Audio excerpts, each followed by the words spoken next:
News 18 India।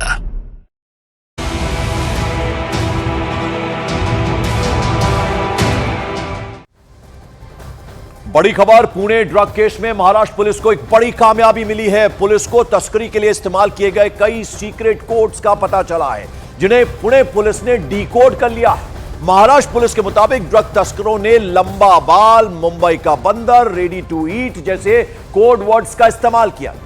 पकड़े गए आरोपी वैभव मान का नाम सीक्रेट नाम जो है वो लंबा बाल रखा गया था, जबकि आरोपी युवराज है, युवराज भुजबल, इसका नाम मुंबई का बंदर दिया गया था। तो वहीं पुलिस को शक है कि खाद्य पदार्थों के पैकेट में ड्रग्स की सप्लाई की गई, नमक के पैकेट्स में भी ड्रग्स की सप्लाई की।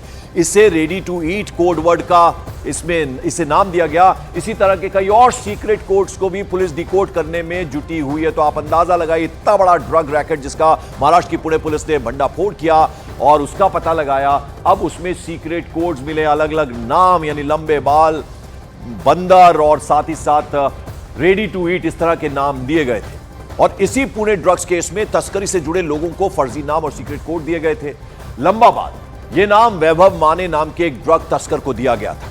तो आपको बता दें कि किस तरह के सीक्रेट कोड्स का पता चला है। लंबा बाल ड्रग तस्कर का नाम दिया गया। ड्रग्स नेटवर्क के सीक्रेट कोड्स जो है, अब वो उसका खुलासा हुआ है, किस तरह से अलग अलग नाम दिए गए थे। उसके अलावा मुंबई का बंदर ड्रग तस्कर, एक ड्रग तस्कर का यह नाम था।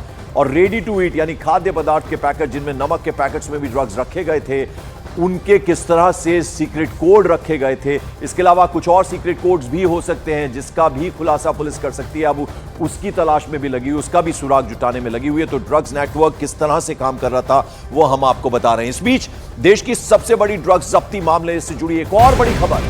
3500 करोड़ रुपए के ड्रग्स मामले में पुलिस ने सिंडिकेट के मास्टरमाइंड की पहचान करने का दावा कर दिया।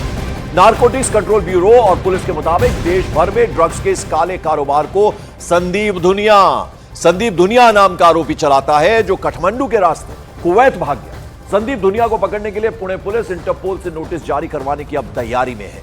इस मामले में हवाला के जरिए लेन देन के सुराग मिलने का दावा भी किया गया है। संदीप धुनिया मास्टरमाइंड काठमांडू से कुवैत भाग गया। अब इंटरपोल के जरिए इस तक पहुंचने की कोशिश जो है वो की जा रही है। ये मास्टरमाइंड बताया जा रहा है। कई राज्यों में संदीप धुनिया के सीक्रेट अड्डे हैं और कैसे पुणे, दिल्ली, पंजाब और विदेशों तक ये ड्रग्स की सप्लाई हुई। तो पुणे ड्रग्स रैकेट में पुलिस ने अब तक 9 आरोपियों को गिरफ्तार भी किया है, जबकि इस रैकेट का मास्टरमाइंड है संदीप धुनिया। वो हमने आपको बताया कुवैत फरार हो गया है काठमांडू से। सूत्रों का दावा है कि पुलिस उसे कुवैत में ही दबोचने के लिए जाल बिछाने में अब जुट गई है। इसके साथ ही साथ 3500 करोड़ के ड्रग्स मामले में नारकोटिक्स कंट्रोल ब्यूरो की टीम इंफॉर्मेशन, जानकारी जुटाने के लिए पुणे पहुंची है। तो वहीं खबर यह भी है कि ड्रग्स कार्टेल में हवाला के जरिए पैसों का लेन देन हुआ है। तो ये बड़ी खबर अब सामने आ रही है। संदीप धुनिया, तस्वीरों में हम आपको दिखा रहे हैं, भाग गया है काठमांडू से कुवैत और अब इंटरपोल के जरिए इस तक पहुंचने की तैयारी है। अब तक 9 आरोपी जो हैं उनकी गिरफ्तारी हो चुकी है। तो पुणे पुलिस के मुताबिक उसे इस पूरे ड्रग्स नेटवर्क से जुड़े कई अहम सुराग मिले हैं। इन सुरागों में पुणे पुलिस का दावा है कि पकड़े गए ड्रग्स नेटवर्क का मास्टरमाइंड संदीप धुनिया है। जेल में संदीप धुनिया के संपर्क में पकड़ा गया तस्कर वैभव माने आया था। पुणे पुलिस के मुताबिक संदीप धुनिया की ड्रग्स डीलर हैदर शेख से मुलाकात भी जेल के अंदर ही हुई थी और यहीं से इन तीनों ने मिलकर प्लान बनाया और फिर पुणे में ड्रग्स तस्करी का यह पूरा का पूरा नेटवर्क खड़ा कर दिया। इसीलिए पुलिस ड्रग्स नेटवर्क के मास्टरमाइंड को पकड़ने के लिए अब तैयारी कर रही है। इंटरपोल से नोटिस जारी कराने की भी तैयारी हो रही है। पुणे पुलिस को इस पूरे मामले में हवाला के जरिए लेन देन होने का भी सुराग मिला है। तो अब पुलिस ने पूरी तरह से जाल बिछाया है। संदीप धुनिया को धर दबोचने की तैयारी हो रही है। इंटरपोल के जरिए उस तक पहुंचने की तैयारी की जा रही है कि कैसे जल्द से जल्द उसे उस तक पहुंचा जाए, इसकी तैयारी अब पुलिस के द्वारा की गई है। तो देश की सबसे बड़ी ड्रग्स जब्ती की शुरुआत 20 फरवरी को तब हुई थी जब पुणे पुलिस ने एक फैक्ट्री में छापा मारा था। उसके बाद दिल्ली और सांगली से ड्रग्स की बरामदगी हुई। दिल्ली से बरामद हुई ड्रग्स लेकर पुलिस पुणे रवाना हो गई। दिल्ली से कंटेनर में भरकर एमडी ड्रग्स को दिल्ली से पुणे भेजा गया। इसके साथ ही साथ दिल्ली से पकड़े गए 4 आरोपियों को भी अब पुणे भेज दिया गया, यानी इन्हें एक साथ बिठाकर इनसे पूछताछ की जा सकती है। इस बीच पुणे के पुलिस कमिश्नर ने यह दावा किया है कि ड्रग्स रैकेट में उन्हें जांच के दौरान हवाला के जरिए लेन देन के सुराग भी मिले हैं। और इतने बड़े पैमाने पर ड्रग्स का ऑर्डर कौन देता था और उसका इस्तेमाल कहां कहां होता था, इसकी भी अब जांच पुलिस कर रही है। तो बड़ी खबर यह है कि ये जो ड्रग्स जब्ती हुई है दिल्ली से, दिल्ली एनसीआर रीजन से, वो भी पुणे भेजे गए बड़े कंटेनर्स के साथ। और साथ ही साथ जो 4 आरोपी हैं उन्हें भी अब पुणे भेजा गया है। अब कुल मिलाकर जो गिरफ्तार आरोपी हैं उनकी संख्या 9 हो गई है। तो हवाला के जरिए जो है पूरा लेन देन होता था उसका भी कनेक्शन सामने आया है। इस बीच पुणे के साथ साथ देश के कुछ और इलाकों से भी ड्रग्स पकड़े जाने की खबर आ रही है।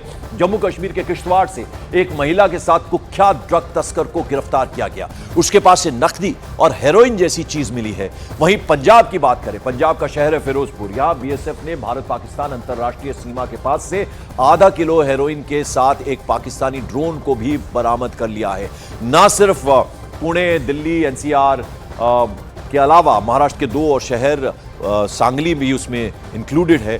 अब जम्मू कश्मीर के किश्तवाड़ में भी और साथ ही साथ पंजाब का फिरोजपुर शहर, जहां से भी ड्रग्स बरामद हुए हैं। तो आपको बता दें एक बड़ी बरामदगी हुई है और अब पुलिस जो है 9 आरोपियों से एक साथ पूछताछ करेगी। 4 आरोपी दिल्ली से भी भेज दिए गए हैं पुणे।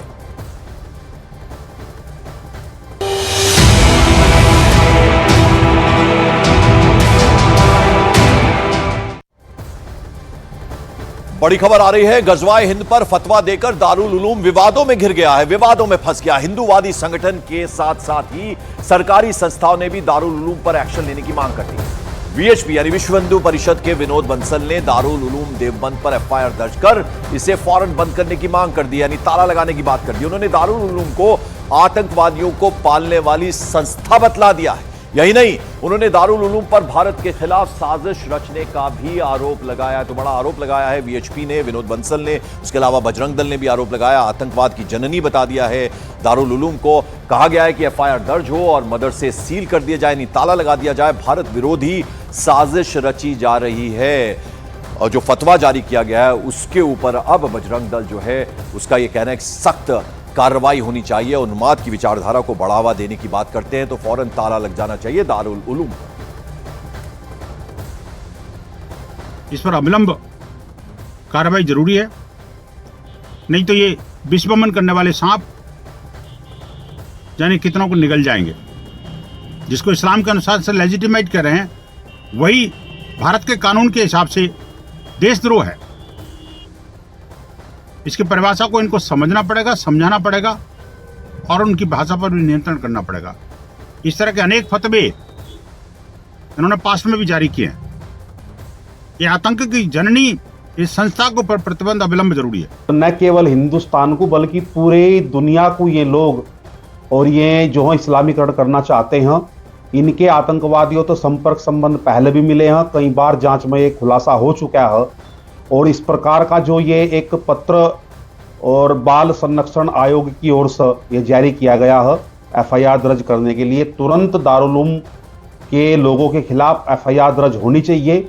और दारुल उलूम पर केवल एफआईआर दर्ज ना हो, दारुल उलूम पर ताला लगना चाहिए। ये हमारी मांग थी और ये भी फिर पुनः उस मांग को दोहराते हैं। और दारुल उलूम के गजवाए हिंद को मान्यता देने वाले फतवे पर राष्ट्रीय बाल संरक्षण आयोग ने डीएम